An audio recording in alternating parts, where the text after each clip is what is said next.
Varicose veins కి సరైన చికిత్స కోసం సంప్రదించండి ఎవిస్ హాస్పిటల్. ఇప్పుడు ఎప్పుడైనా జగన్ గారికి చేయాలనుకుంటే మీరు డైరెక్ట్ చేస్తారు, ఫోన్ వాడతారా ఆయన అసలు? అన్నయ్య ఫోన్ వాడరు. వాడరా? ఆహా, అన్నయ్య అధికారంలో ఉన్నప్పుడు కూడా ఎప్పుడు లేదు, ఏ రోజు కూడా ఫోన్ లేదు. అదే ఆయన ఫోన్ పట్టుకోవడం ఎంతవరకు చూడలేదు అసలు. ఎవరు భారతమ్మ కూడా ఫోన్ వాడరు. ఆ, వాళ్ళ PA కమ్యూనికేషన్ ఎలా? మన కేఎన్ఆర్ గారు ఉన్నారు కదా, వాళ్ళకి ఫోన్ చేస్తే ఏదైనా అర్జెంట్ విషయం అయితే వాళ్ళు ఇస్తారు ఫోన్. ఓకే. అలాగే భారతమ్మకు కూడా ఒక PA ఉన్నారు. ఆ. PAకి ఫోన్ చేసి మనం ఏం విషయం అని చెప్తే వాళ్ళు చెప్తారు, వెంటనే ఫోన్ లోకి వచ్చేస్తారు. ఇప్పుడు వాళ్ళ అమ్మగారు చేయాలనుకున్నా, ఎవరు చేయాలనుకున్నా వాళ్ళకి చేయాల్సిందే. నెంబరు ఇంట్లో వాళ్ళతోనే ఉంటారు, ఎప్పుడు కూడా పక్కనే ఉంటారు. ఓకే. పక్కనే ఉంటారు, వాళ్ళ దగ్గర ఉంటుంది ఫోన్. కానీ ఫోన్ లేకపోతేనే చాలా సమస్యలు పరిష్కారం దానంతటే అవుతాయి అనిపిస్తుంది ఇప్పుడు చూస్తే. ఉమ్. ఫోన్ అందుబాటులో ఉంటే ఎక్స్పెక్టేషన్స్ ఎక్కువ అవుతాయి. ఆ స్థాయిలో ఉన్న వాళ్ళకి పక్కన వాళ్ళు అనుకో కొంచెం ఫిల్టర్ చేస్తారు కదా, ఏది ఎవరు CM మంచి, గారు ఎవరు మాట్లాడాలి, ఏది ఆయన చేయాల్సింది ఏది. మంచి ఉంటుంది, చెడు ఉంటుంది సో దానివల్ల. వీళ్ళు ఫిల్టర్ చేసేసి అవసరమైనది మాత్రమే వాళ్ళకి అందుబాటులోకి తీసుకొస్తే అది కరెక్ట్. ఒకటి నేను ఇలాంటి ఫస్ట్ టైం చూడటం ఇలాంటి చీఫ్ మినిస్టర్ ఫోన్ వాడిన ఆయన్ని.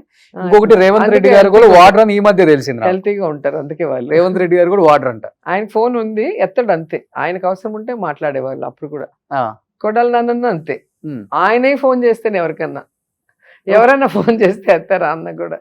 ఓకే. సో అట్లా వాళ్ళ ఇద్దరి అలవాటు అలా ఉంటుంది. సో ఎక్కువ ఒక్కొక్కరు ఒక్కొక్క అలవాటు. అన్నానే పిలుస్తారు మీరు నాయకుల్ని? అన్న. కొడాలి నాన్న వాళ్ళు నాకు అప్పటి నుంచి తెలుసు కదా. ఉమ్, ఉమ్. అంటే నాయకుల్ని ఎక్కువ అన్నానే అందరినీ పిలుస్తారు. అనను, ఉమ్. అన్నగా ఫీల్ అయిన వాళ్ళని అన్న అంటే, అందరిని ఎందుకు అన్న అన్న అంటాను నేను. దానికి ఒక వాల్యూ ఉండాలి కదా. అన్నకి కూడా ఒక వాల్యూ ఉండాలి. అన్న అనే పదం చాలా పవిత్రమైంది. ఓకే. ఏదో టైం పాస్ కి అందరిని అన్న అనేది అట్లా ఇష్టం ఉండదు నాకు. కేసీఆర్ గారిని అన్నానే అంటారు కదా. నేనా? ఆ. నాన్న, నాన్న, పెద్ద నాన్న, పెదనాన్న. ఓ బిడ్డ అంటారు కదా. ఓ సూపర్. సో ఎనీహావ్ మళ్ళీ బ్యాక్ టు కాన్స్టిట్యున్సీలో గట్టిగా ఉన్నారు.